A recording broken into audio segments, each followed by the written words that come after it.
சரித்திர பதிவேடு கன்னியாகுமரி மாவட்டத்தில் வடசேரி போலீஸ் ஸ்டேஷனில் இருக்குது.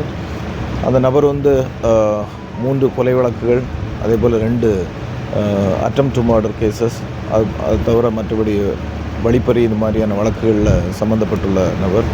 15க்கும் மேற்பட்ட வழக்குகள் இருக்கின்றன. கடந்த வருடம்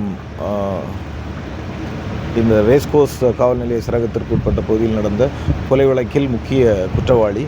அந்த கொலை வழக்கில் துப்பாக்கியை பயன்படுத்தி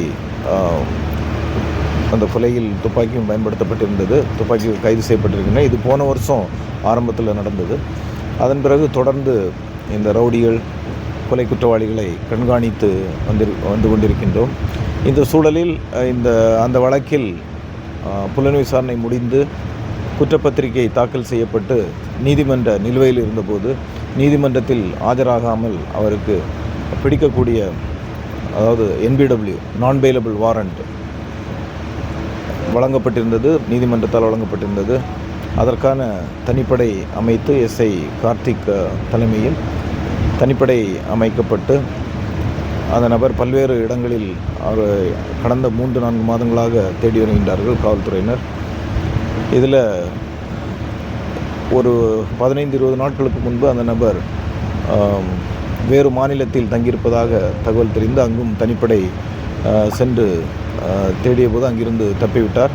தொடர்ந்து தனிப்படை அவரை தொடர்ந்து கண்காணித்து கொண்டிருந்த போது இன்று அதிகாலை ஒரு குறிப்பிட்ட தகவலின் அடிப்படையில் அந்த பகுதிக்கு சென்று சிறப்பு படையினர் SI கார்த்திக், ராஜ்குமார் கான்ஸ்டபிள், அப்புறமா இன்னும் ஒரு சில காவலர்கள் சென்று போது அவரை பிடிக்க முயற்சிக்கும் போது அவர் ராஜ்குமார் கான்ஸ்டபிளை கத்தியால் அசால்ட் பண்ணி அவருக்கு இன்ஜுரி ஆச்சு.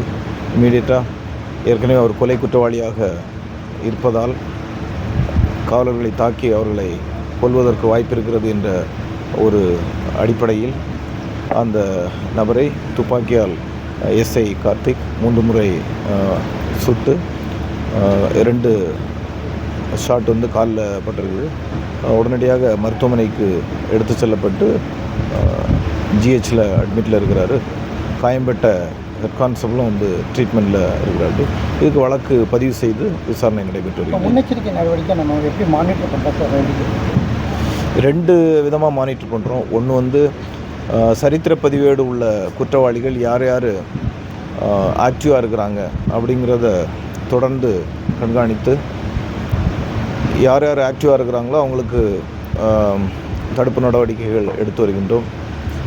அதே போல் குற்ற வழக்குகளில் சம்பந்தப்பட்டு தொடர்ந்து குற்ற வழக்குகளில் ஈடுபட்டு பொது அமைதிக்கு பங்கம் விளைவிக்கக்கூடிய நபர்களை குண்டர் சட்டத்திலும் கைது செய்கிறோம். அதே போல் பதிவு செய்த வழக்குகளில் முறையாக சரியாக புலன் விசாரணை செய்து சரியான சாட்சியங்களை சேகரித்து நீதிமன்றத்தில் குற்றப்பத்திரிகை தாக்கல் செய்து நீதிமன்றத்திலும் தொடர்ந்து அவர்கள் வழக்குகளில் ஆஜராவதை தொடர்ந்து கண்காணித்து வருகின்றோம். நீதிமன்றம் அந்த மாதிரியான குற்றவாளிகள், முக்கியமாக ரவுடி நீதிமன்றத்திற்கு வரும்போது நீதிமன்றத்திலும் சரியான பாதுகாப்பு கொடுக்கப்பட்டு